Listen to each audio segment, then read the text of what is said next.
Hvaðan komum við, þessar kyrrsetuverur sem við erum flest? Sögulega þá komum við sem manneskjur úr umhverfi þar sem lífið var töluvert líkamlega erfiðara. Það var alltaf einhver smá ógn villidýra. Við þurftum að afla okkur matar sem gat tekið heilan dag eða daga. Einhver gat komið og ráðist á flokkin okkar, stólið matnum sem við höfum haft svo mikið fyrir því að afla og við þurftum að geta hlaupið til þess að flýja ógn, svo dæmi séu tekin. Og þó við lítum okkur nær, lífsbarátta forfeðra okkar Íslendinga var ansi brött. Ég myndi persónulega ekki kjósa að lifa í þessum umhverfi. Ég kann vel að meta sterkbyggð hús, hitaveitu og internetið. En hvað ætla ég að gera í staðinn fyrir þetta bras sem ég hefði annars þurft að standa í? Þarf líkaminn minn og taugarnar ekki eitthvað mótvægi við því að lifa í þessum lúksus?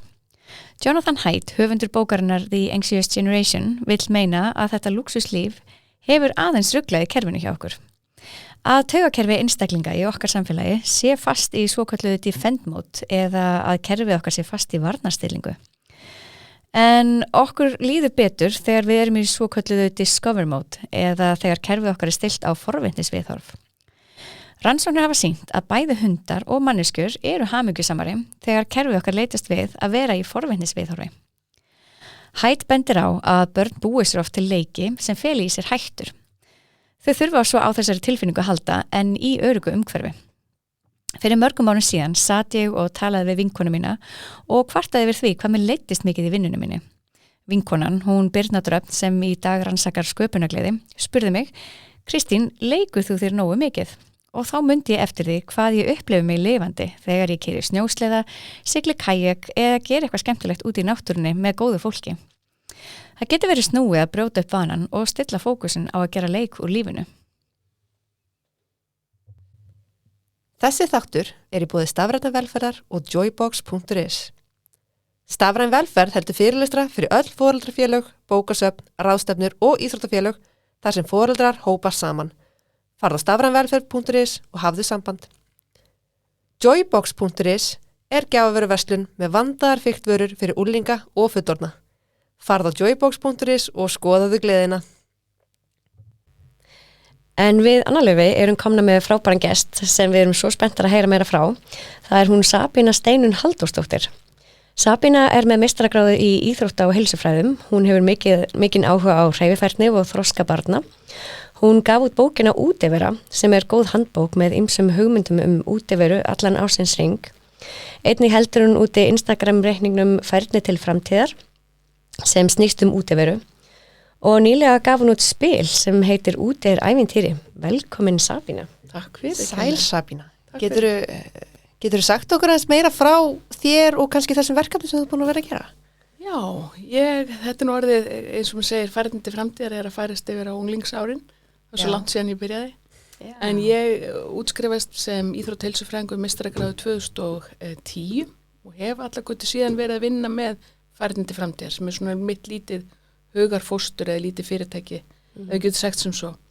Og í grunninn er það, má rekja til þess að ég vann sem grunnskólakennari hérna á höfuðborgarsvæðinu, kom úr námi frá Noregi, þar sem ég var að mennta mig í hreyfifærni barna og nýta nánustönghverfi og fekk þá svolítið svona eins og maður segir frjálst spil að prófa mínu hugmyndi frá áfram og úr því varð þess að Færni til framtíðar og þá gögn sem ég safnaði í meistararitgerðina mína þannig 2010.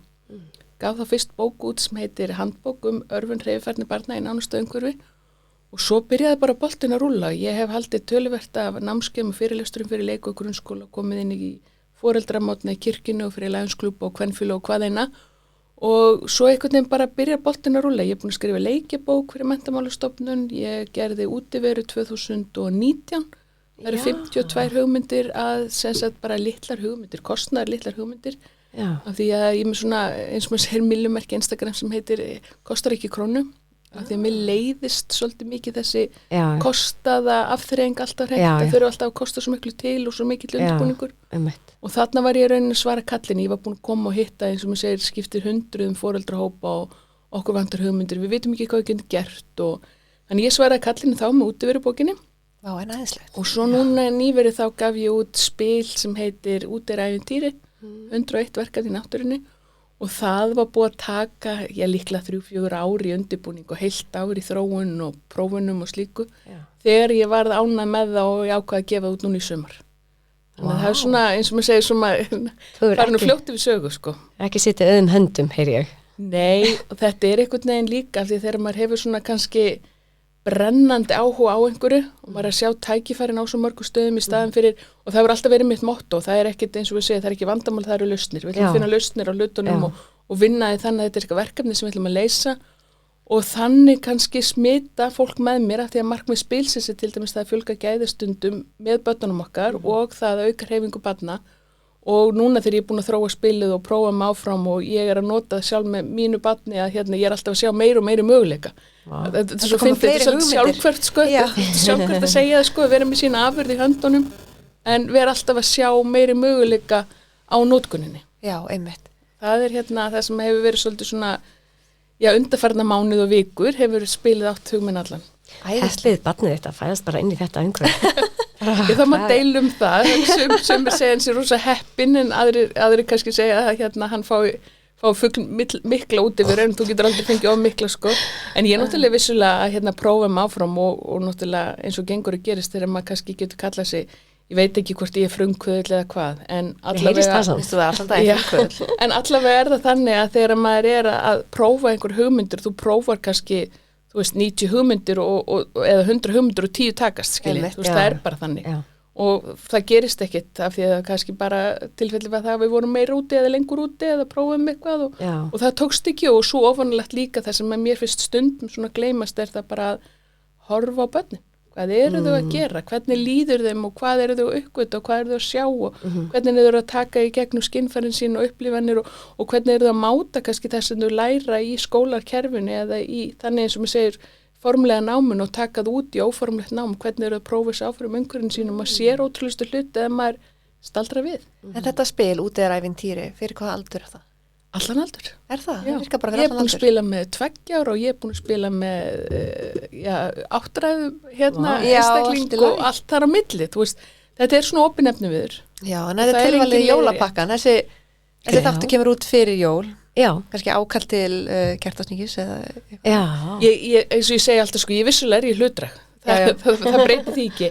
En þetta er bara, þú getur gert fjölskylduspil út úr þessu, þú getur haft gæðastundu eldursporið heima hjá þér, þú getur unnið með tungumáli, þú getur unnið með íslenskuna, þú getur unnið með bara allt eins og mér segir bara allt eins og mér segir frá A til Ö, allt sem þið langar að prófa og gera og tala ekki bara litlu gæðustundunar að tala saman. Einmitt. En hvað var það sem var svona kveikjan að þessu öllu saman? Líklega er það að ég náttúrulega þetta er allt hluti sem ég er bara búin að vera að gera í undanfarin ár. Já. Og þegar ég segi 101 verkefni í náttúrunni að þá var ég kannski svona meira kannski fast móta það sem að ég hef verið að gera til dæmis með börnum undanfarin ár og tala ekki með mínum sinni að fyrir okkur er þetta bara svona náttúrulegt, við förum bara út og þetta bara gerist og hann tekur mjög mikið eftir umhverfinu sínu, hann sér fuglana og hann heyrir hljóðin og hann er að taka eftir veðrinu og slíka en ég kannski meira þarna að koma báðskaptum út til annara til þess að fleiri fá að njóta á heimavellinum okkar. Einmitt. Algjörlega. Við erum að leita að þessu í þessu hlaðvarpi. Við tölum hvað getur komið í staðinn fyrir skjátíman. Af því að nú er það svolítið sem hefur bara fyllt upp í allar eyðunar hjá börnum á öllum aldri. Þannig að það er mjög gott að geta aðeins kannski bakkað og fengir hugmyndir og bara hvernig að fara út og aftur í náttúruna. Sko í rauninni ég lít svolítið á það sem svo að við erum að tala um núvitund. Núvitund er svolítið svona orð sem við notum mikið í dag og við erum ofta að segja við verðum að tengjast okkur betur og jóga er mjög vinsælt í fullorðnu fólki og núvitundin það er allir að fara í núvitund sko. Ég er þeirra skoðunar við höfum pínu tapað þessum hæfileika og maður horfir bara tilbaka ef þið eigið spjalliðu ömmur ykkar eða af ykkar eða mömmur ykkar eða pappi ykkar eða hvern sem er gamla frænku eða eitthvað og ef við ræðið við fólk, þá var fólk miklu meira úti í náttúrunni, það var kannski bjóð í minni húsum, það var minni rými, það var leitað út til þess að bara allir fengi sína hvíldi eða sína útrás, eitthvað þess að það væri, Þannig að núvitund eitthvað svona pínu sem við töpuðum náttúrinu, við töpuðum þessi, ég veit ekki hvað íslenska orðið þetta hafi verið, en þessu element að geta notið, slakað á og bara vera í núinu, vera í stað og stund. Og fyrir mitt leiti þegar ég held náttúrulega eins og sé mikið erindum og fyrirlesturum fyrir alls konar hópa og svo leis, að ég stíg rosalega varlega til jarðar þegar kemur á skjánotkun, ég bara geri það. Þetta svo viðkvæmt umræfni, þetta mjög heit kartöflu og þetta þú heyrir alls konar, ég ætla ekki að segja afsakanir en ástæður fyrir því að fólk fari ekki út. Það alls konar ástæður fyrir því og þannig bara lífið, við erum núslega missum. Fyrir mér þetta svo auðvelt, þetta svo náttúrulegt fyrir mér, ég elst upp við þetta, þannig við getum talað það að þetta svolítið sem mitt svona DNA, það sem bara mótað í mínum miðtaugakerfi, það bara útiveran, það náttúran og það fara út og vera úti. Ef þú elst ekki upp við þetta, af hverju ættur að fara? En ef þú vilt breyta þessu sem foreldri í dag, ef þú ert ungir foreldri, ég verði mjög gömul mamma, ég verði yfir 40 til eignast barnið mitt, en þegar þú ert ungt foreldri í dag og þú elst ekki upp við þetta, þá verður að gera þetta markvisst, af því að við erum mjög upptekin að því að við eignast barn og við ættum svolítið að fara svona bókstaflega eftir bókinni, að þú átt að borða þegar þetta gerist og læra þetta og fyrir þennan aldur gera hitt og gera þetta. Þá verður við líka að kenna börnum að vera úti. Það bara hluti af því, staðan bara þannig í dag. Við kennum börnum að borða með hníf og gafli, við kennum börnum að reima skó, við kennum þeim að lesa. Sumum börnum verðum við að kenna að leika sér út í náttúrun og leika sér í sjálfstæðum eða sjálfsbrotnu leik. Það finnst þú að tala líka núvitund, að því eins og í gær þá satt ég heima með 2 yngri börnin og þau voru bara dottin í algjöran leik, bæði, voru mjög upptekinn af því að leika sér með kubba. Og ég fann það, ég satt þarna, síminn var ekkert nálægt og ég vissi það, leið og ég myndi standa upp og fara að gera eitthvað annað, þá myndi þau missa flosna upp úr skoðuleik. Missa taktinn, detta úr þessari núvitund, eða ég veit ekki hvort þú myndi kalla þetta núvitund, eða þetta flæði sem þú voru í. Í flæðinu, þetta í ákveði flæði og í rauninni þegar maður er út í náttúruna þá verður það ennþá meira. Af því að ég mjög upptekin að tala skynfærin okkar og áreitin sem að verka á skynfærin okkar. Út í náttúruna þá erum við einhvern veginn, umhverju okkar gerir ekki sem kröfur til okkar. Innandyra þá meira jafnvel áreiti og það svona mikroáreiti kannski allan tíman, allan daginn og tala nú ekki ef við foreldrar í símanum og það lítil píp eða það tónlist í bakgrunum eða kveikt á sjónvarpinu. En út í umhverfinu, út í náttúrun okkar, það bara náttúran, rá, eins og hún tekur mótið hverju sinni, hvort sem það rigning, snjór eða logn eða hvað sem það að það öll þessi áreiti þau að hafa jákvæð áhrif á okkur. Miklu jákvæðar áhrif heldur en ef við værum innandira. Að tala nú ekki og þið fyrir ekki í veður einu annan. En bara þegar maður maður að tala þessi jákvæð áhrif, þessi áreiti, við förum til dæmis bara við förum inn í Kringluna eða Smáralindina svo ég náttúrulega ekki gera upp á millri förum inn í verslunarmiðstöð og það eru veit ekki hvað í Kringlunni, það eru 180 verslanir, það eru 180 mismunandi tónlist í gangi, það eru 180 mismunandi lyktir í gangi, það eru fullt af fólki kringum okkur sem með alls konar áreiti sem verka okkur og skynfærin okkur, maður verður rosalega þreyttur, maður verður rosalega það ástæðan? Af því ég verð úrvinda þegar ég fyrir Kringluna. Það verða allir úrvindi, ég held að þessu fáir sem myndu ekki segja þeir væri úrvinda að gera þetta og þið getur ímyndað ykkur líka og þú veist, ef maður fer inn í þessar aðstæður og nú tala ég bara reynslu af því ég fór nú með sonum minn síðustu helgi í stóra verslunarmiðstöð. Við vorum bæði bara algjörlega búin á því eftir klukkutíma. Klukkutíma. Ég verð bara rosalega úreill og þreytt og illt í hausnum og þurr og bara þyst og bara og svo fyllir svona mælirinn og ég bara, nú verð ég að fara bara út. Ég ger þetta í allra ídristu neyð. Þá ger ég þetta. Ég vel alltaf náttúrunni. Ég vel bara að fara út. Af því að það sem gerist líka að það eru við erum út í náttúrunni, við erum að taka inn í gegnum skynfærin okkur fullt af jákvæðum áritum á allt kerfið okkar, að þegar við komum inn að þá erum við svo, þetta besta þreytan sem við fáum. Við komum inn, við erum dempuð, við erum miklu rólegri, hvíldapúlsin jafnvel lækka og við erum tilbúnir í leik sem að krefst þess að við sem einbytt okkur að einhverju. Við sjáum þetta svo skýrt í börnum, þau fara út að leika og svo komaðu öll bara eitthvað svona veðruð og mjúk inn einhvern veginn. Bara eins og segir eplakinnar og ég bara segi við sjálfa mig, ég finn bara sjálfur mér algjörlega ef að ég mjög, kerfið streitt eða ég ég mjög þreytt eða hvað sem það bara fer ég út og ég úti. Og það má líka segja þessi svo að það algjörlega mitt mat og má gagnrýna það að ef að við eigum krefjandi í dag við mækinin, þá förum við frekar út Já. heldur en að fara heim og upp í sófa miklu frekar út í náttúruna af því að það er bara einhvern veginn þá erum við bara bæði í okkar heimi við erum saman og við spjöllum saman, ég er ekki að segja það en honum dettur í og klifur upp á klett og þá bara fer hann upp á klettin og svo kemur hann niður og ég er hérna, er með honum, ég er styðjan og við erum í þessu saman en það er ekki þessi krafa það að það sé eitthvað áreiti og tala hann upp að gera eins og skjátíminn sjónvarpsefnið er misjafnt og ég er ekki heilug, það er langur vegur frá því að það er alveg skjár á mínu heimili en það er ekki spjaldtalva og það er ekki sími fyrir barni og það er bara sjónvarpið punktur og vel hvað efni hann fær skjárin er ekkert að fara Nei, hann er ekki að fara en við þurfum bara að ákveða hvernig við ætlum að umgangast hann og hvernig við ætlum að horfa á þetta verkfæri eða eins og maður segir við getum sagt sem svo að þessi verkfæri djöfulsins eða ekki það hvað orðið höfum meira en ég hamra alltaf á því þegar ég er með eitthvað svona eins og segjum bara fyrirlestur eða bóðskapið til það að sá tími sem að börn eyða í skjá hann á aldrei að vera meiri en sá tími sem þau verja í frjálsanleik eða út í náttúrunni Ég sko skjátími er ekki það sama og skjátími alls ég ekki fengi foreldrar til mín sem í rauninni fara svona að mótmæla þessari nálgun sem ég hef bara en ég er að kenna barninu mín að forrita og það er að horfa alls konar fræðslumyndbönd og það er bara og ég vil að geta spila töluleiki með vinum sínum og ég bara, ok, já þetta er ekki sami hluturinn, það er allt annað að vera kannski öxl í öxl með vinum sínum að spila eitthvað uppbyggilegan leik eða vera einn inn í svefnherbygginu að skrolla á TikTok upp í rúmi þetta er ekki sami skjátíminn nei. og líka bara sjónvarpsefnin sem börnin að horfa á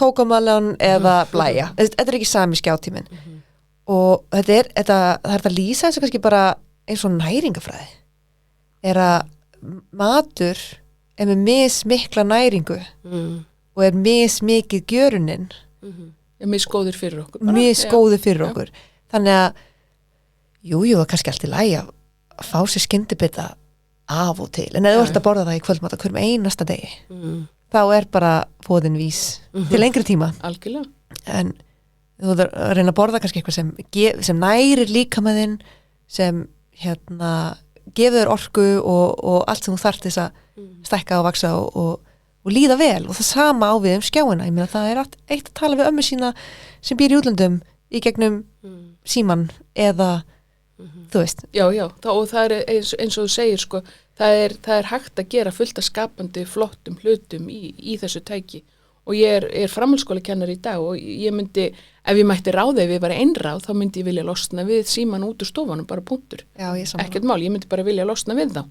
og náttúrulega ef ég myndi gefa leyfi þá ætlum við vinna verkefni hérna núna og þetta er verkefni eitthvað, en vitið það ég fæ alveg óbúslega mikið að svakalega flottum skapandi verkefnum frá nemendum myndbönd sem þau eru að klippa og búið til tónlistin og þau eru að búa til allt ferli í kringu þegar maður opaslega mikið nám fólkið í því en það er þá eins og ég segi, þá er því hópavinnu þau eru saman, þau eru að skapa eitthvað, þau eru að búa til eitthvað en það breytir því ekki að þú ert í þessum skjátíma sem þú ert í rauninni bara einhvern veginn að eyða tíma að þú ert ekki að fá mikið út úr því þú ert ekki að skapa sjálfur þú ert ekki að fá neitt samskipti, þú ert ekki að endilega örfa tungumálið, þú ert ekki að vinna með félagsferðin eða félagsþroskan. Það er svo neikvæðu punktanir held ég trombi eiginlega alltaf. Já. Ég segi alltaf við eigum að nota tæknina en tæknina á ekki að nota okkur. Já, akkurat. Sammála því. En þú segir að símanir að fá þá út, nú er þetta alltaf heitt í umræðinni þess að dagana með síma innan skólana. Er það að tala um persónulega síma krakkana eða er það að tala um spjaldtölunar sem eru notaðar? Þau náttúrulega eru mörg hver bara með öll 3 tækin sko, ef ekki 2 tæki. Okay. Og ég er ekkert endilega þeirra skoðunar þegar ég verið einhver bóða bönn. Ég veist frekar ef við erum að horfa á það, við ætlum að breyta menningunni. Við ætlum að breyta menningunni í umhverfinu okkar. Við ætlum að breyta þeirri menningu að við erum jafnvel, að ég fann að stunda það líka þegar ég kennar, ég er með styttri innlögn, ég er með færri glærur. Þannig ég kemur bara beint efninu, ég kem bara beint með efni til þeirra og verkefni sem ég ætla að leysa og farin að láta þau meira núna vinna vinnuna sín og ég er til stuðnings þá í stofunni. Já. Í staðin fyrir að það verði einhvern veginn þessi tími sem er dauðar stundir sem að þau taka upp símana sína. Já. Þannig að mér langar meira eins og segja menningin verði það að í þessum 55 tíma þá eru við ekkert í símanum, í skjánum, heldur eru við bara til að nýta tíman vel og við ætlum að nota kennaran sem að, eins og ég segi alltaf við erum að vinna þetta saman.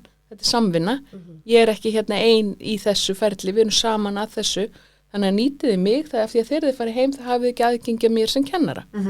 Þannig að menningin er miklu fyrir eitthvað þessi hluti sem ég langar að breyta og það sama á við ef við erum að tala um skjánotkun barna eða slíkt. Að hvaða norm erum við farin að setja, hvaða menningu erum við búin að skapa. Ég er búin að taka þetta dæmi núna bara alveg síðan ég kom heim frá Tenerife páskana sko í fyrra að upplifa það að fara á veitingastað og það voru eins og við segir frá öllum þjóðum, það var ekki bara Íslendingar. Að upplifa það að áður en að forðamenn fara að panta mata, þá búa stilla upp spjaldtölfunni á eitthvað statíf og börnin eru byrjuð að horfa og þau borða og horfa til þess að foreldrinni fái hérna tíma til þess að skála í sínu sjampó eða hvítvinni afsækja alla kaltanina en þú veist, þetta er bara staðurinn. Ég sé þetta út allt. Að reyna ekki að brjóta upp normið, að reyna ekki að búa til þess að menningu, hérna erum við erum saman að upplifa eitthvað, heyrðu, hvað fannst þér skemmtilegast í dag?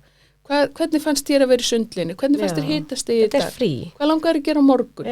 En í staðin fyrir að það er farið að verða eitthvað eins svolítið svona Þau eru fyrir, krakkarnir. Þau eru fyrir. Það er svona normalisering að við verðum að fá okkar tíma. En veitir það, þau eru bara svo rosalega stutt lítil. Þau eru svo fljótt að verða fullorðin og fljótt að verða táningar og þá erum við bara ekki rosalega smart og töff foreldrar sko. En að skapa þessa menningu, að það verður svona bara ákveðin menning í fjölskylduna að við verjum tíma saman í geðstundur okkur langar að vera saman. En eins og með matmálstíma, mér finnst þessi menning að fjölskylda sest niður saman að kvöldi til og borða saman vera að minnka. Já, það? Já, ég hef heyrt það frá sálfræðingi sem talaði á málþingjum daginn. Að það er bara að minnka töluvert. Undanhaldi. Hvað segirðu? Að það sé á undanhaldi, að það sé, eins og ég segir, sameiginlega matmálstímar. Já, og fólk gerir þetta sjaldnar, eins og þegar ég ólst upp og líka mjög hart á mínu heimili að þá alltaf klukkan 6, þá borðum við kvöldmat saman og það er ekki skjár, það er alls ekki skjár við matborðið. Það náttúrulega kemur til, ég starfaði íþróttarhefingunni mjög lengi að hérna og fylgist vel með. Það náttúrulega kemur rosalega til að því að börnin eru okkar eru á hérna skipulega íþróttastarfi og æfingar á mismunandi tímum og það getur að vera einhver ástæði fyrir því sko. En þess þá heldur þá búa til þessa menningu að þegar við sjáum hérna stundutöflu vetrarins eða slíkt að á 30. og 50. það er bara matatími klukkan 6 með öllum hérna saman. Að hérna hvernig menningu ætlum við búa til okkar heimili sko. En líka eins og þú talaður núvindandi leik, maður þarf að vera í hálfur núvindandi þegar við erum að borða. Að þú veist, vera meðvitað það hvað við erum að borða og hvenær við erum södd og fleira. Dettur þetta ekki svolítið út ef maður er að horfa á skjáin? Næringafræðingar hafa sagt það. Að þú ert ekki mynd að borða í þessari, þú ert á stað og stund að neyta matarins. Heldur þú ert að horfa eitthvað og þá kom eitthvað annað árið inn að þá kannski bara gleymur því eða allt í hennu bara ert orðin södd eða sattur á þess að það fyrir hugmynduna sko. Eða eins og við segjum bara búin að borða eitthvað sem að þú ætlaði bara alls ekki að borða. Mér langaði líka eins að kannski að ég er að lesa bók sem heitir The Power of Fun. Ég er að lesa hana. It has to be fun. Hefur þú lesað hana? Nei, ég hef ekki lesað hana. En það er mjög margt sem er verið að fjalla myndi í bara svona leik og fræðum í kringum leik sem er verið að tala gleðina. Bara gleðhormóni og útrásun á það. Að það verið að tala eins enskan er svo leiðilega þjálfstundum. It has to be fun.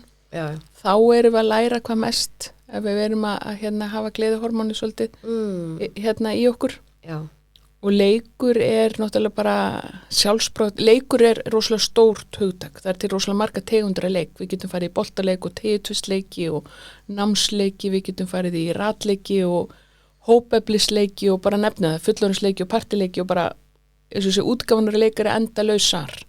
En þessi leikur sem er bara þessi sjálfsbrotni leikur, þessi leikur þar sem börnin eru bara í flæði, sínum forsundum, þau fá að vera í friði, við erum á kantinum að styðja við leikinn, það er leikur sem hefur pínu verið á undanhaldi og leikskólanir standa vörðum, en það er náttúrulega oft farið að vera mikið ákall að það sé formlegra nám í leikskólanum sem er formlegt nám, en það er samt allt óformlegt, það er að segja að það er í gegnum leikinn, það er í gegnum þessa sjálfsbrotnu þörf þeirra fyrir að máta sér aðstæður og vera hluti af leik og slíku. flestum tilviku, 90% tilviku þá njóta börn sín í leik, en það er búið að rannsaka leik mjög mikið og það sést líka alveg að það eru börn sem að njóta sín jafnvel ekki og það verður ákveðin stéttaskipting stundum í leik. Þú farð af hlutverki að vera kötturinn alltaf. En er einhver ástæði fyrir því, þá þarf líka, eins og segi, þá á aðilinn sem er á hliðulínu að vera þar að styðja barnið inn í leikin. En í leiknum að þá er ákveðin hvíld fólkin í leik. Þessari tegunda leik líka af því að það er engin fyrirmæli, þú þarft ekki að vera varum þegar að gera eitthvað rétt eða rangt eða það er engin að gera einhver ákveðna kröfur til þín. Heldur eru við, má segja þetta segja eins og hringur, það er ekkit endilega upp af við endir. Við getum verið í leik í sandkassanum í dag og svo bara fyrir við inn eftir útiverun og við komum aftur út í sandkassanum morgun og við byrjum strax í sama leik. Að leikurinn er einhvern veginn, hann er svo endalaus, hann er þeirra tækifæri til þess að máta sig og þið getið jafnvel eins og maður segir ef maður fylgist með leik og maður rýnir í leikin að þá sér maður jafnvel bara hvað var umræðan eldhúsborðið heima hjá foreldrunum í gærkvöldi sko. Þannig að það endurspeglar sér rosalega mikið þarna í öllu þessu.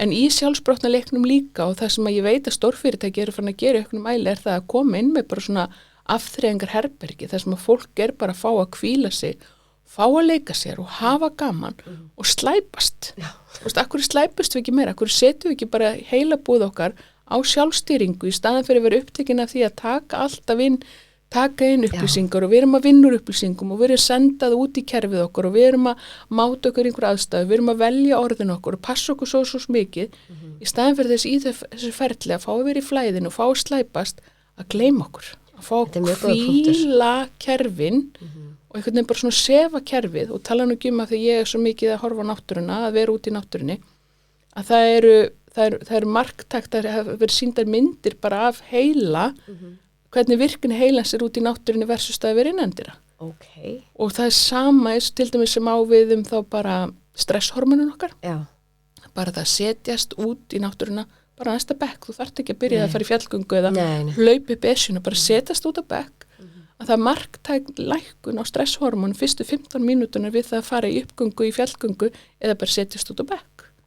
Þannig að græna náttúrun, þetta græna gerur okkur svo gott. En ég tók það svolítið til mín og þú sagðir, akkur slæpumstu aldrei, að leið og kannski við erum einhverju prógrami heima og svo fara krakkarnir út að leika og ég er alltaf ein og ég bara, ok, hvað segir kalendar, hvað þarf ég að gera og ég byrja og þú veist, það er alltaf eitthvað að gera. Áritið, vitið það, ef maður bara er einlægur við sjálfan sig, algjörlega. Áritin sem fara í gegnum okkur daglega, þau eru milljón og vitið hvað er? Það eru 80, 70, 93% árita sem verka okkur tökum við gegnum sjónina. Ekki það að hins skynfærin sé eitthvað að vinna eitthvað minna, það er ekki þannig. Heldur erum við svo sjónræn, við tökum inn sjónina allt sem við erum að gera og tala nú ekki líka að þeir eru kannski komin í skjáin líka, mjög nálægt okkur, farin að vinna með nærsjónina, nærsjón jógst í heiminum í COVID töluvert og það eru bara mörg lönd í heiminum sem eigi stökustu vandræði að nærsýni var aukast, sem að getur auki líkunar á sjúkdómum, en ef við horfum bara á út frá líffræðina, þegar við erum kannski og svona eins og ég segi bara svona einfalt dæmi, værið þið til í að halda á til dæmis 2 10 lítra fötum í höndunum fyrir tvíhöðan ykkar í klukkutíma á dag? Það er svolítið erfitt. En við erum tilbúin að leggja það á alla vöðvanni kringum augun að vera í spennu, jafnvel í myrkruðu herbergi og horfa á skjáin og við erum alla vöðvanni kringum augun í spennu allan tíma.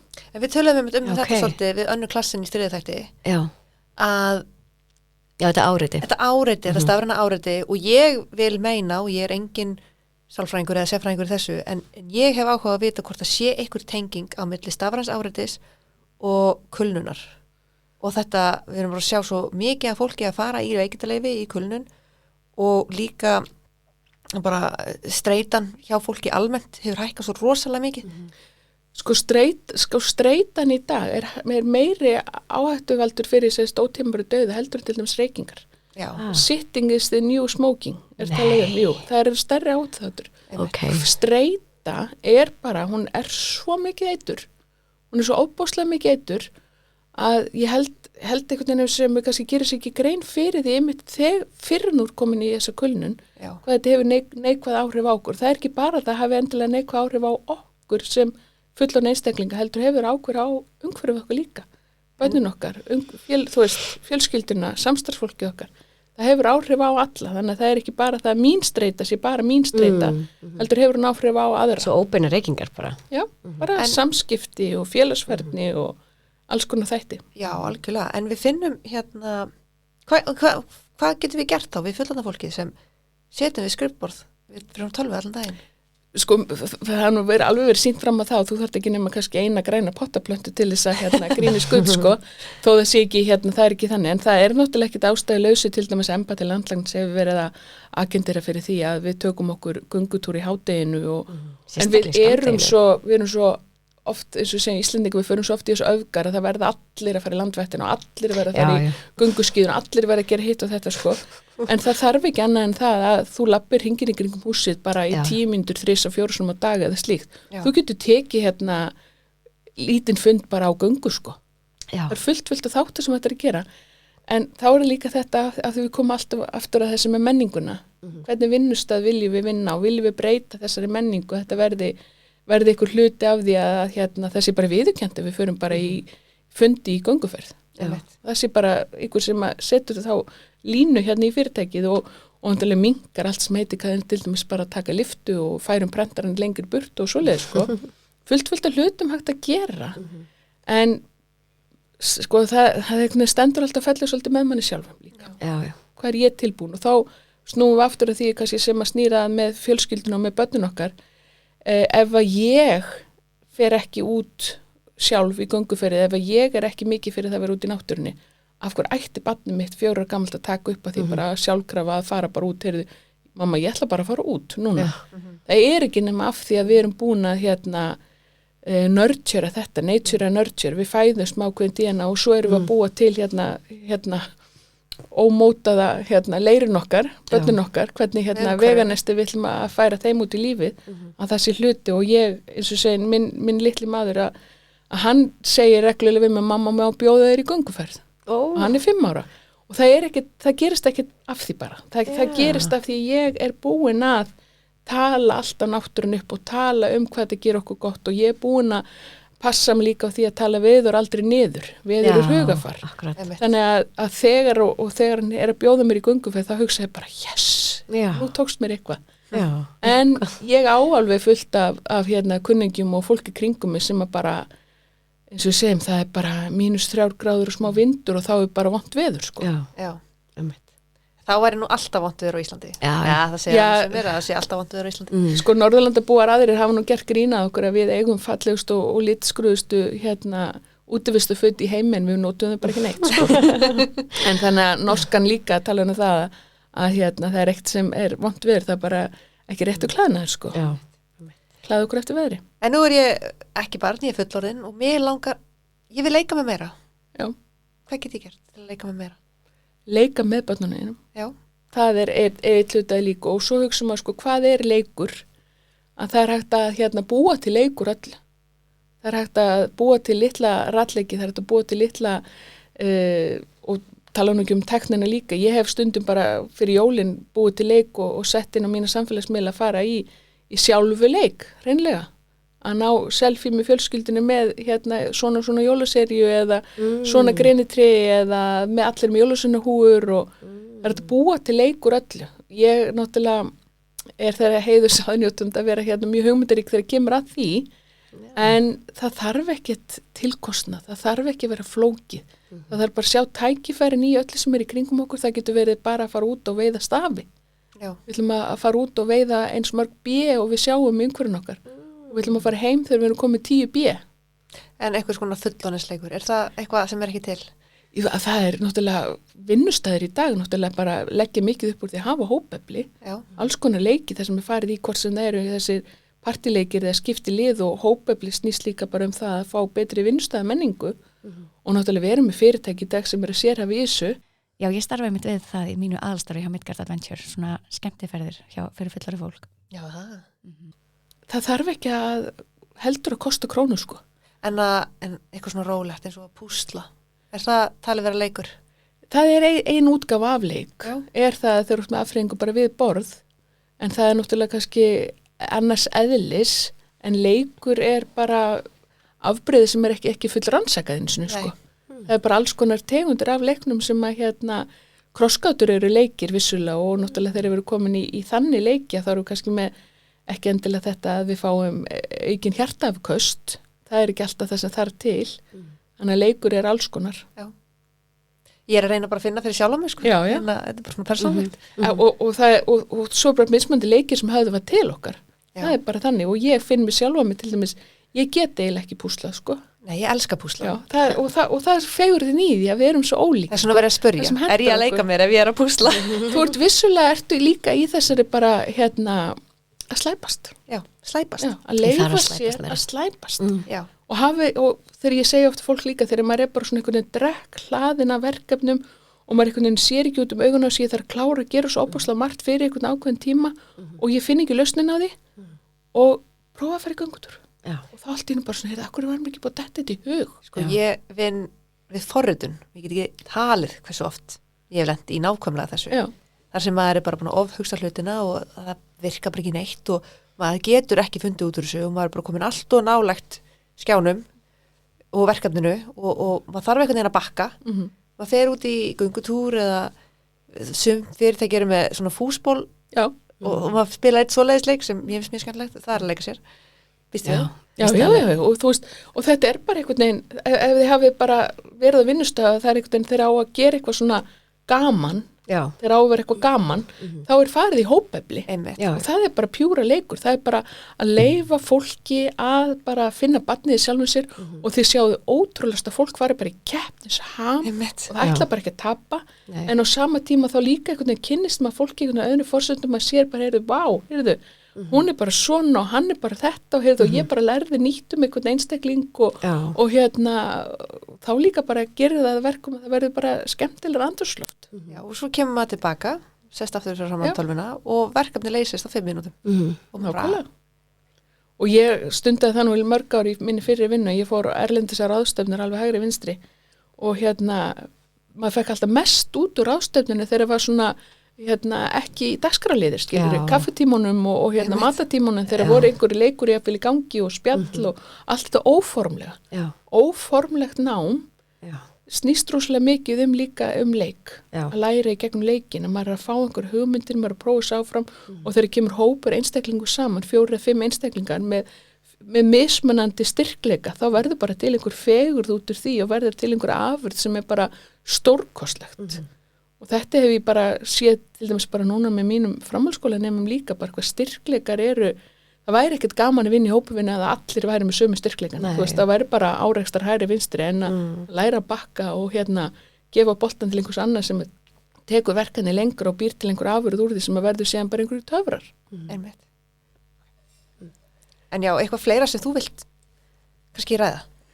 Sko, við langar svo alltaf og er alltaf að reyna að koma þeim boðskap út svona í gegnum mína miðla að vera ekki að flækja hlutina og horfa á það líka stundur svolítið einfalt að bara opna dyrnar og fara út og leyfa ævintýrunum pínulítið að koma til sín. Að ef maður fer út alltaf með einhverja fastmótar hugmyndir eitthvað og maður er með ákveðna væntingar og ég segi líka þetta eins og verður bara stiltu væntingastjórnunum bara alveg bara niður í 0 sko, enga væntingastjórnun. Bara markmið að fara út, njóta, ævintýrin koma til ykkar í staði þegar maður fer út með einhverju skýjaborgir og svo falla þar og þá sem bara ég ætla aldrei að fara aftur. Þetta tekst ekki. En bara opna dyrnar, við ætlum að fara í gönguferð og við fyrir jafnvel bara út með 1 vasaljós. Og það þarf ekki annað en að þið sjáu svartan kött. Þá er byrjað að elta köttin og það verður einhver ævintýr úr því og spjallum daginn og venni hvert er kötturinn að fara, ætla að sé svangur, ætla að sé að fara að hitta jólasveinana núna þessum tíma. Það er svo ofboðslega margt sem að gerist ef við leifum okkur líka að fara og finna barnið ykkur sjálfum og þannig ná slökunin á sama tíma með barnin okkar eða börnunum okkar að þessi væntingastjórnin gerir það líka bara ofta verkum að við erum með háleit markmið eitthvað, við sjáum væntingastuðlinn, við sjáum eitthvað á samfélagsmiðlum og allir er að gera eitthvað og talan ekki núna í 11. desember að það er allir að búið til samverudagatal hægri vinstri. Ég bara hef aldrei gert það og mun ekki gera það af því þetta er eitthvað sem ég geri allt árið kring og frekar svona eftir bæði veðri og vindi og skapi og svengda ákveða bara hér í dag er bara æðislegu dag til þess að fara í sund og við ætlum bara að fara í sund og við ætlum bara að vera í sundleginni. Við þurfum ekki að fara í sund og vera með 17 kafringi og allir verða að gera eitthvað þannig að ekki flækja hlutina. Mér Það líka svo eiginlega gott. mitt svona motto. Já, ég notaði oft í útiveru að hafa nesti, það hérna glæðir það sem miklu lífi Það bara, og hérna vinkunum minn sem er kennari og hérna í svona næringafræði geiranum, hún laumar alltaf brokkoli með nesti, það miklu meira spennandi í útiveru heldur en heima, smakkaði brokkoli. það bara nesti smakkast bara miklu betur út í Já, náttúrun. já. Það bara þannig, þú Já. er búin að vinna fyrir þig og eyða orku, þú ætlar að fá góða orku, næringaríka orku og svoleiðis og það einhvern veginn bara ákveðin stemming í því að fara út með börn og vera með teppi og vera með nesti og Já. setja hérna raflöðu kerti í krukku og hafa svolítið kósi og þannig verður bara til ævintýr og þetta eru stundina sem að þau muna. Já. Og ef þau hugsið bara tilbaka ykkar æsku, ykkar minningar, hvað er það sem þið munið eftir því að þeir þið horfið á einhverja bíómynd eða munið eftir því að þeir þið fenguð hitt eða þetta, eflust munið það því ég er hann svo gömul í mann þegar ég sá tölvi fyrst en eins og ég segi, það er þessar stundir sem að skapa það að við erum í einhverju umhverju sem er hérna, gera okkur gott, kallar fram góða minningar, miðtaugakerfi, það geymir allar þessar minningar, það geymir slæmar og góðar minningar, en þegar við erum með börnun okkar hérna, hvað aldrei svo sem það er, bara ef við búum til góðar og jákvæðar minningar og einfallleikin, ég bæði með millumerkið inn á Instagram, kostar ekki krónu og einfalt er bara gott, einfalt er svo notalegt og það er svo gott og það hérna, það hjálpar mér að vera betri móðir, Já. að hérna stilla vendingunum í hóf. Ég held að þetta sé bara yndislega lokaorð. Já, ég held það. Er það ekki? Kæra þakki fyrir komuna. Takk fyrir að bjóða mér.